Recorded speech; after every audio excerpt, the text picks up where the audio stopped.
I hope everyone has had a good week and ready for a blessed week this week. As we continue our study on the Beatitudes, let me go ahead and put up the schedule of our classes for the balance of this spring quarter. You see that today is our second lesson on the very first of the Beatitudes. Blessed are the poor in spirit. And it's important that we really get a good understanding of this first Beatitude that will help us with the balance of the class. And so, if some of the things you might have missed last week, hopefully it'll make sense and you'll catch on today, because I'm real excited about this lesson today, as I think it could be one of the most important lessons that we're going to share in this classes on the Beatitudes. You know, as we continue studying about the Beatitudes, there's four truths that I'd like for us to keep in mind about the Beatitudes. Number one, these lessons on the Beatitude, they're not about a future life. It's about a life that is in the here and the now. Jesus was telling them and is telling us how to find genuine life fulfillment today, now. Secondly, followers of Jesus are filled with joy. The message being taught by Jesus is a message of joy, blessedness, happiness, not what they were accustomed to hearing from the scribes. Thirdly, this joy, it's not dependent upon our circumstances. You know, the English word for happy fails to capture what Jesus means by the word blessed. The root of happy is hap, meaning chance. And that's how we usually view happiness. You know, many times our happiness depends on, today's happenstance, whatever chances come our way. I'll have to admit that if we happen to have good weather, I tend to be a little bit happier on the golf course. If we happen to be in good health, generally it makes us feel better, right? If we happen to have financial stability, if you're invested in the market, if it happens to be good today, it tends to help you make your outlook on life look a little better. We're happy with these circumstances, right? But if not, then what? Well, in contrast, Jesus describes a blessedness or a happiness that is untouchable. In John 16:22, we read, "Therefore now you have sorrow, but I will see you again, and your heart will rejoice. And your joy no one will take from you." When I read that verse, I'm reminded of a AM radio talk show that used to come in the afternoons, probably 25, 35 years ago, maybe longer. I'm showing my age a little bit here this morning. But does anyone remember Mike Richards, who was one of our elected senators in Texas, and he had a radio talk show? But he would always end that show by saying, "Let no one steal your joy." This is an inner happiness that sees through the pain. You remember in James, the first chapter, verse 2, "My brethren, count it all joy when you fall into various trials." And it is a joy the world doesn't know. And without Jesus, we'll never know. Philippians 4, verse 7, "And the peace of God, which surpasses all understanding, will guard your hearts and minds through Christ Jesus." The fourth truth about the Beatitudes that I want us to remember is that it requires us to dare to be different.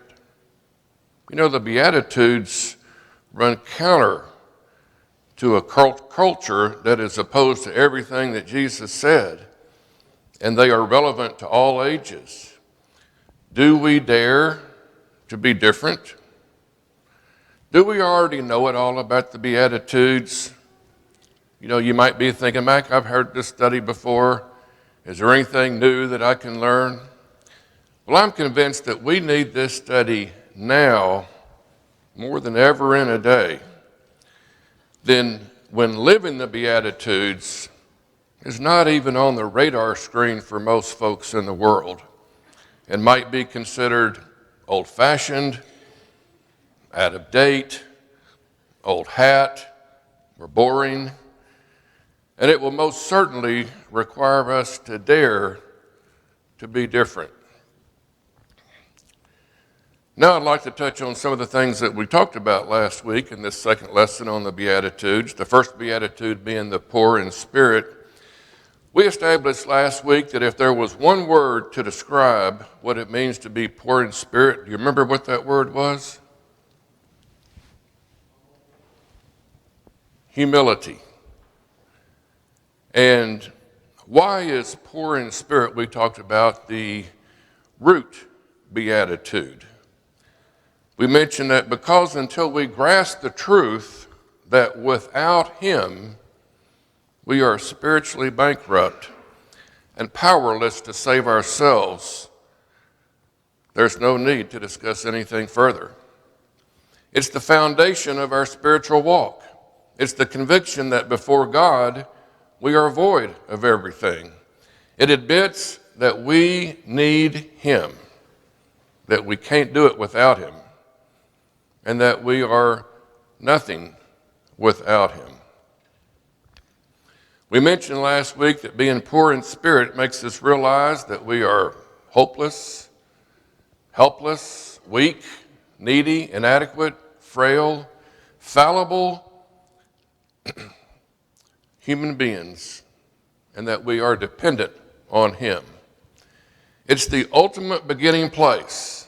It's the foundation on which the entire Sermon on the Mount can be based. There can be no entrance to Christ's kingdom apart from this mindset that's expressed here. Now, Jesus is not describing one poor in substance. He's describing one poor in spirit.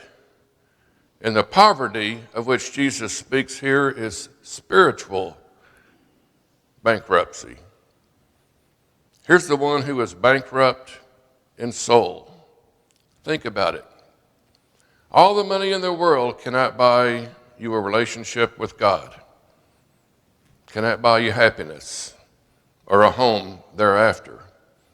Without Him, you have nothing and are nothing.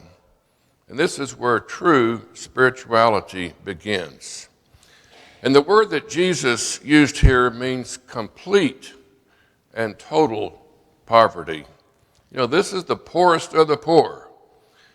Rather than describing a man who just has the bare minimums, it describes a man who has nothing at all.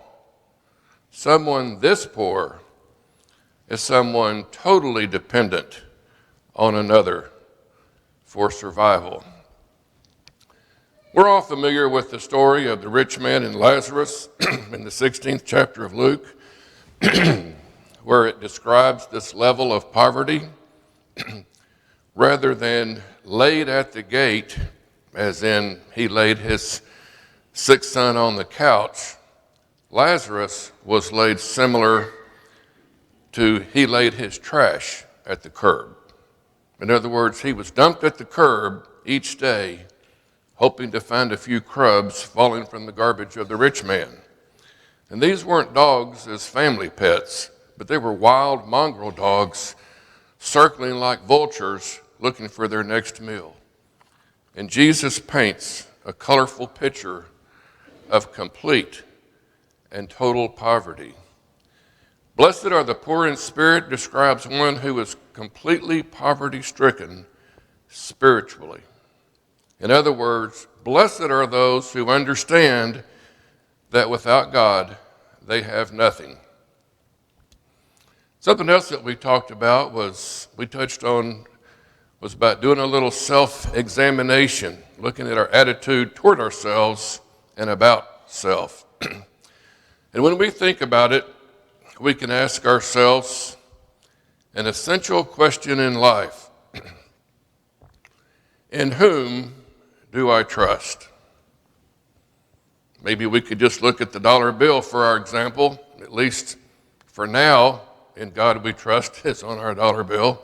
Who knows when it might be removed, or digital currency might replace it. But for now, our dollar bill says, in God we trust. There are only two choices, man or God. Sadly, the majority embraces the former and ignores the latter. While we pay lip service to God, the bottom line is most people think they can do it on their own. And so, with smug self-sufficiency, we plod along until life drops us to our knees and we come face to face with the reality of our spiritual destitution. One way might be to describe it as, you take Johnny to the doctor, and doctor comes in, kind of smiling, pats him on the head and says, take care of little Johnny, you can do that. But when the doctor comes in with a grim look on his face and he says, there's nothing more that we can do for little Johnny, our self-assuredness is suddenly gone. Now what? That's when we have two choices.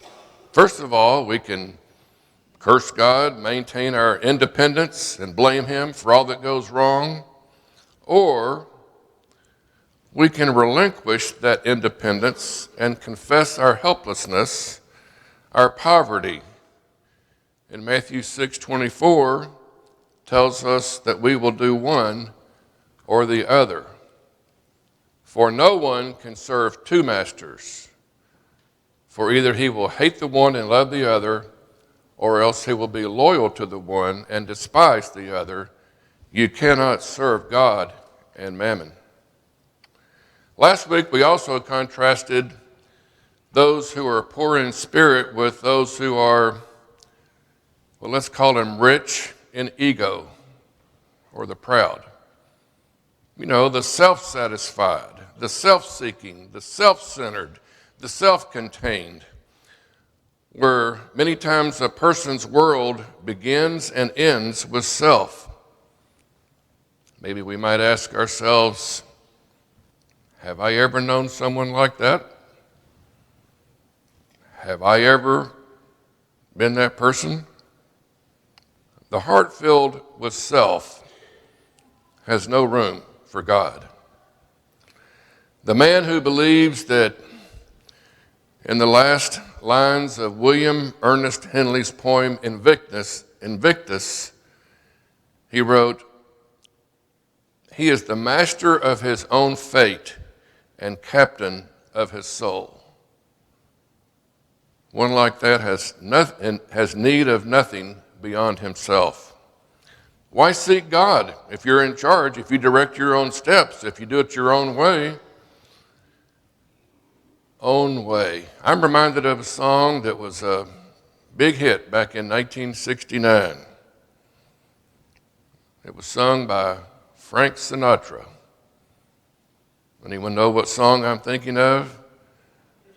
I Did It My Way. That's a good song. Man, I love to listen to that song even today, over 50 years later. And it was an appealing song because it reflects what people want to do. They think they know best, so they do their life their way. Some of the words in that song you might remember, and I'm not going to sing it for you this morning, so you can relax. But I would like to play it because let me encourage you to go back and listen to the song. It's really kind of a neat song. But some of the words in that song were, I planned each charted course, each careful step along the byway, and more, much more than this, I did it my way. Song goes on, for what is man, what has he got? For if not himself, he has naught. Not to say the things that he truly feels, and not the words of someone who kneels. Let the record show I took the blows, I did it my way. According to on the website of the top 50 funeral songs of all time. Now here over 50 years later, this song, My Way, is number 2 on the list. Now, something that you don't hear at a Christian funeral, and I don't think I've ever been to a funeral, well, I've heard that song sung, but for some reason, many times, that was ranked number 2, according to this website. It stated that this song is about doing, being, seeing everything on your own terms. Blessed is the man who is poor in spirit, who is not proud, because the heart that is filled with self, with doing it my way, has no room for God. Only the man who empties himself of arrogance can be saved. So to be poor in spirit means that we see ourselves as who we are. Lost sinners in desperate need of the grace of God. To be poor in spirit is knowing that God suppresses the proud but gives grace to the humble.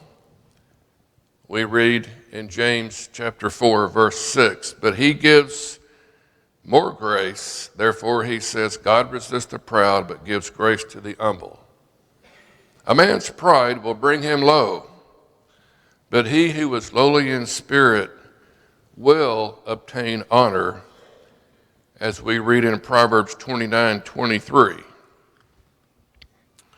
To be poor in spirit means no longer resisting the will of God, but submitting to his divine will. The second attitude towards self is the great physician's prescription for happiness. I would call it let go and let God. The only way you'll ever find inner peace, calm, joy, is to relinquish trust in self and begin to bank on him. Psalms 46:10, be still and know that I am God. I will be exalted among the nations. I will be exalted in the earth. This morning, as we consider being poor in spirit, I'd like for us to look at 3 steps to poverty, to spiritual poverty, and to consider these. First of all, if we're going to be poor in spirit, we must first confess our spiritual bankruptcy. Isaiah describes it best in Isaiah 64, verse 6. But we are all like an unclean thing, and all our righteousness are like filthy rags. We all fade as a leaf, and our iniquities, like the wind, have taken us away. If you could add up every righteous deed in your life, where does that get you? If you could add up every good righteous deed you've ever done in life, where does that get you? The point in Isaiah is clear. Like the Pharisee in Luke chapter 18, it's easy to be impressed with self. After all, I never miss church, always here. I give of my means. I participate in church work. I do this, I do that. Pat me on the back. I'm a good Christian. Hold on. Not so fast. God owes us nothing. What does God owe us? He owes us nothing.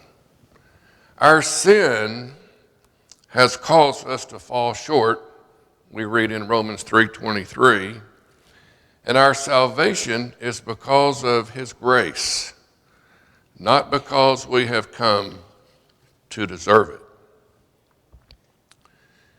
Ephesians chapter 2, verses 8 and 9, by grace you have been saved through faith, and that not of yourselves. It is the gift of God, not of works, that no one would boast. I'm reminded of a story, and listen to this carefully because I don't want you to miss this. I'm reminded of a story of a gifted and big-headed preacher. I guess since we don't have a preacher here now, I guess it's safe to tell this story. But after all, after one of this preacher's best barn burner sermons, one of his best sermons, he related to his wife a compliment that one of the members had shared with him. He said to his wife, "Sister Jones thinks I am one of the greatest preachers of my generation," he confided with confidence. And by the way, he added, in speaking to his wife, he said, "How many great preachers do you think are in my generation?" Unable to contain herself, she mumbled the words, "One less than you think, my dear."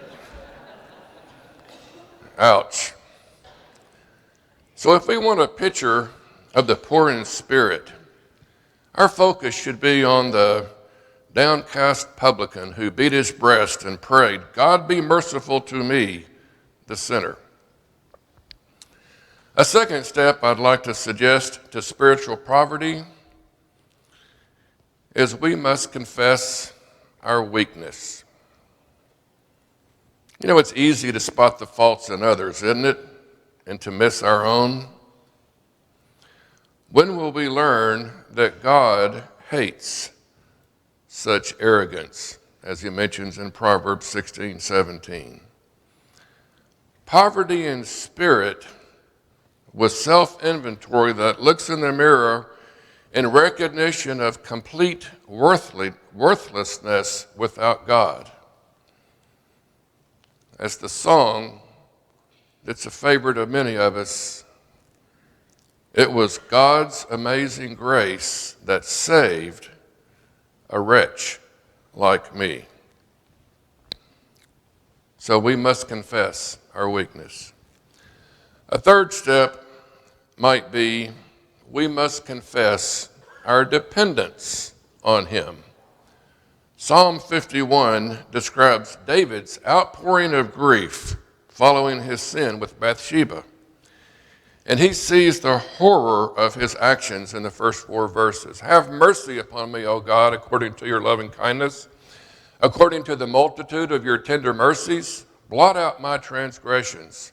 Wash me thoroughly from my iniquity and cleanse me from my sin. For I acknowledge my transgressions, and my sin is always before me. Against you, you only have I sinned and done this evil thing in your sight, that you may be found just when you speak and blameless when you judge."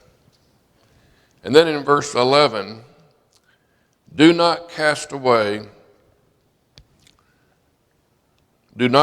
me away from your presence, and do not take your Holy Spirit from me.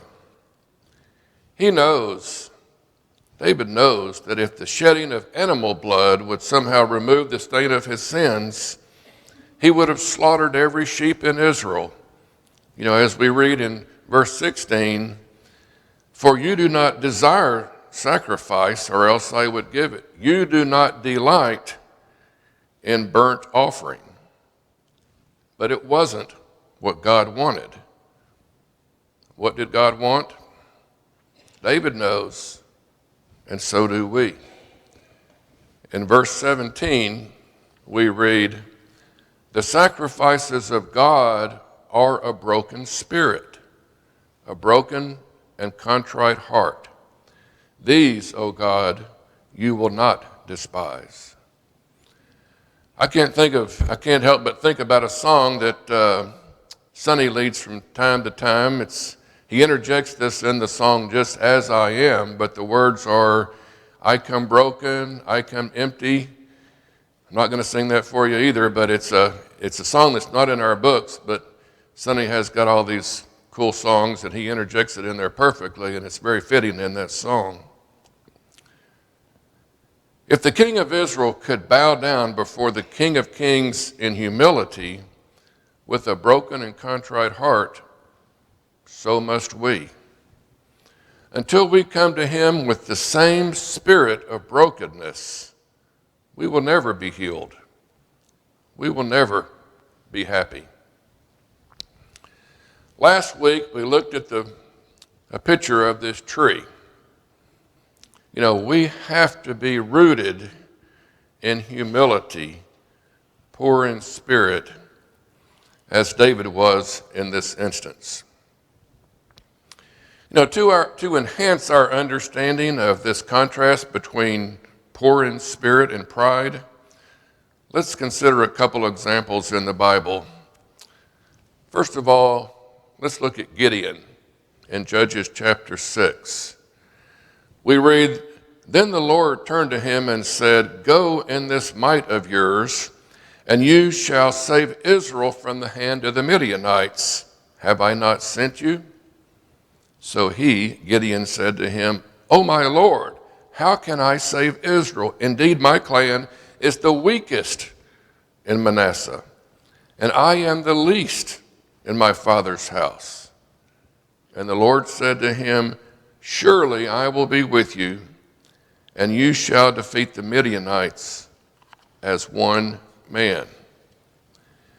Gideon's confession to God reminds us of the spirit of humility, which is characteristics of many great heroes of the Bible who were mightily used to accomplish God's purposes. Here, Gideon recognizes his personal insufficiency, and at the same time he realizes his utter dependence on God to accomplish the weighty task of leading God's people to victory over the Midianites. And in reflecting on the humility of Gideon,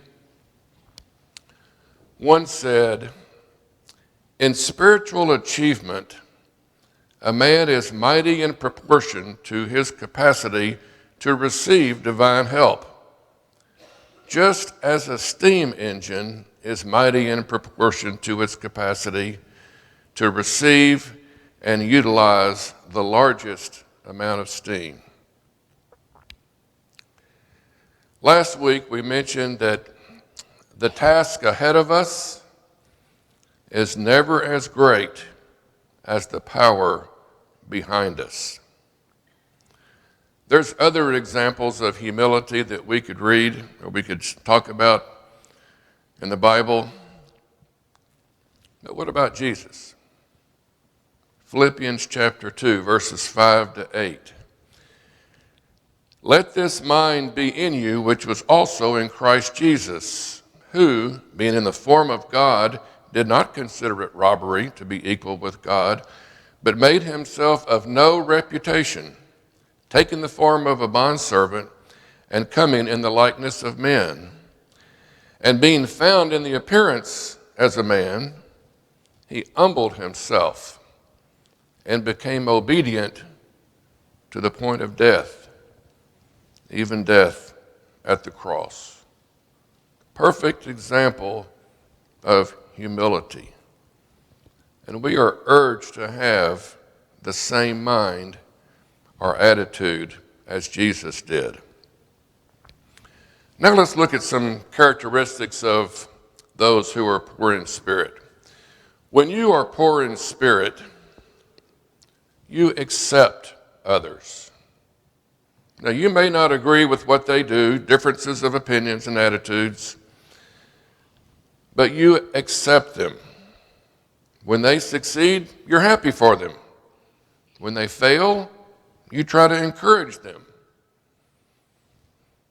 If we find ourselves happy if they fail and sad when others succeed, we are not poor in spirit. We are proud.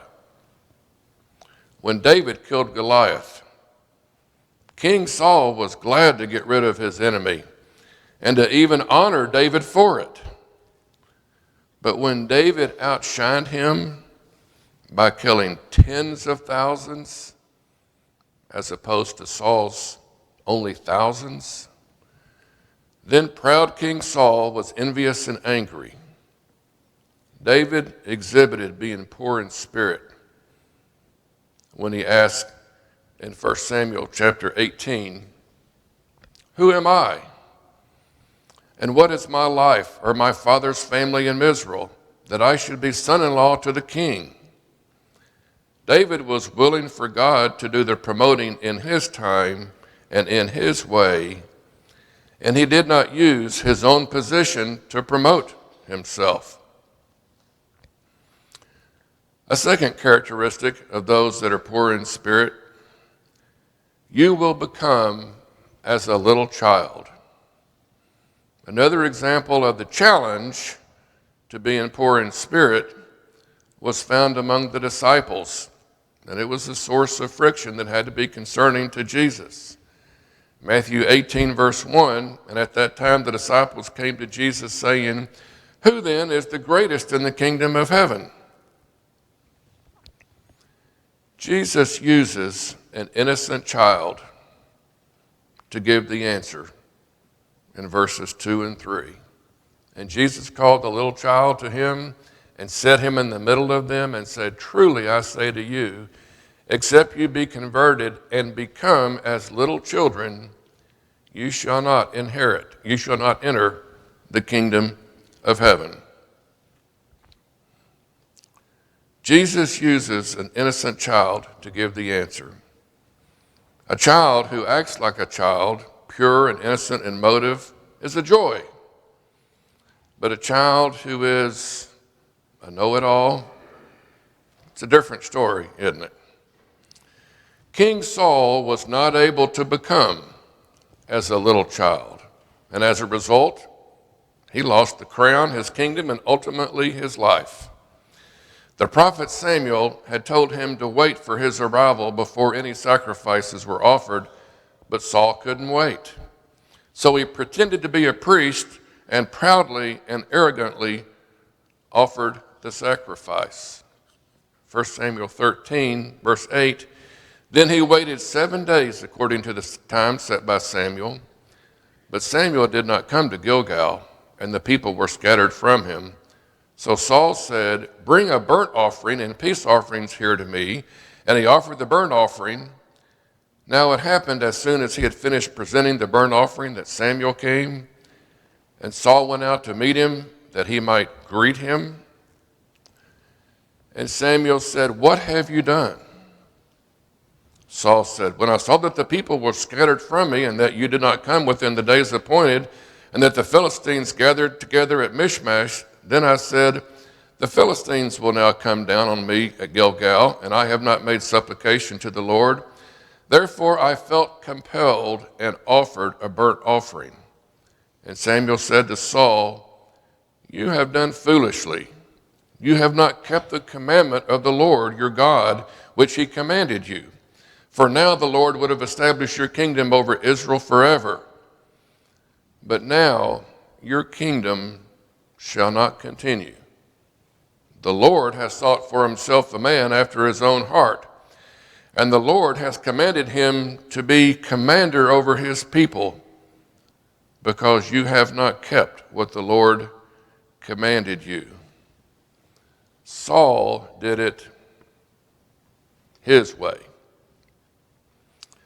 And ultimately, in 1 Samuel 15, God tells Saul to utterly destroy the Amalekites and all that they have. And again, Saul did it his way. And ultimately, whenever he committed suicide on the battlefield, his crown was taken by an Amalekite, one of the men he should have slain. The sad life of a man rich in ego. If only Saul could have become as a little child and thought less of himself and having it his way.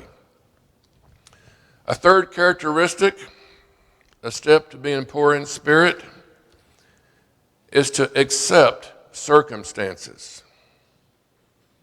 When circumstances don't go our way, do we become angry, critical, argumentative? Do we try to manipulate people and circumstances to our own benefit and comfort? Do we cut corners and try to make things turn out the way that will benefit ourselves? Philippians 4, verse 11.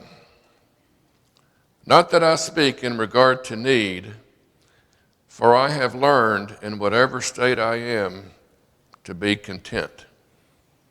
Now, this doesn't mean that we don't try to improve circumstances. It doesn't mean complacency. But what I think it does mean that when things don't go our way, we don't get testy and argumentative and in uncomfortable situations. And sometimes we might take it out on others and even on God. A fourth characteristic of the poor in spirit is to have the right attitude toward things. The poor in spirit do not find satisfaction in things. He can do with or he can do without them. Luke 12:15, and he said to them, take heed and beware of covetousness, for one's life does not consist in the abundance of things he possesses. If things change our attitude, then they are our master. The proud man is possessed by things. The humble man possesses things and uses them for the good of others and the glory of God. 1 Timothy chapter 6, verses 7 and 8. For we brought nothing into this world, and it is certain we can carry nothing out. And having food and clothing, with these we shall be content. It all belongs to God, and when we are poor in spirit, we understand that. Being poor in spirit is letting God use our strengths and our weaknesses and all that he has given us to accomplish his will and for his glory. In summary, some takeaways. Great Bible characters started as humble servants, not rulers. And they were faithful over a few things before God raised them up to be leaders and kings. We think about Moses, tended sheep. Joseph was a steward. David was a shepherd boy. Jesus was a carpenter. The poor in spirit live with the eye of God upon them and forget the praise of men. Serve faithfully, and God will lift you up in due time. That's a challenge. It doesn't come naturally. We have to dare to be different. And I'd like to suggest that not just the church as individuals are to be poor in spirit, but entire churches must demonstrate humility in order to serve God acceptably. The church in Laodicea was a proud church who said, I am rich, I have prospered, I need nothing. However, Jesus' estimation of that congregation was another story. And he said in Revelation 3, verse 17, because you say, I am rich, I have become wealthy, and I have need of nothing, and do not know that you are wretched, miserable, poor, blind, and naked. I pray that we will never have any semblance of the church in Laodicea. That we will never be so proud of this beautiful building that we've been very blessed to worship in. Beautiful sound, beautiful lighting, parking lots, our almost ready to be used new education building, our padded pews, how many people attend, that we forget our spiritual dependence and that our strength is measured by our faith and not our finances. When we are poor in spirit and recognize that we are sinful and need divine grace for God's justification, those who were rich in ego, we might say, they were so righteous that they had no need for forgiveness. When we are poor in spirit,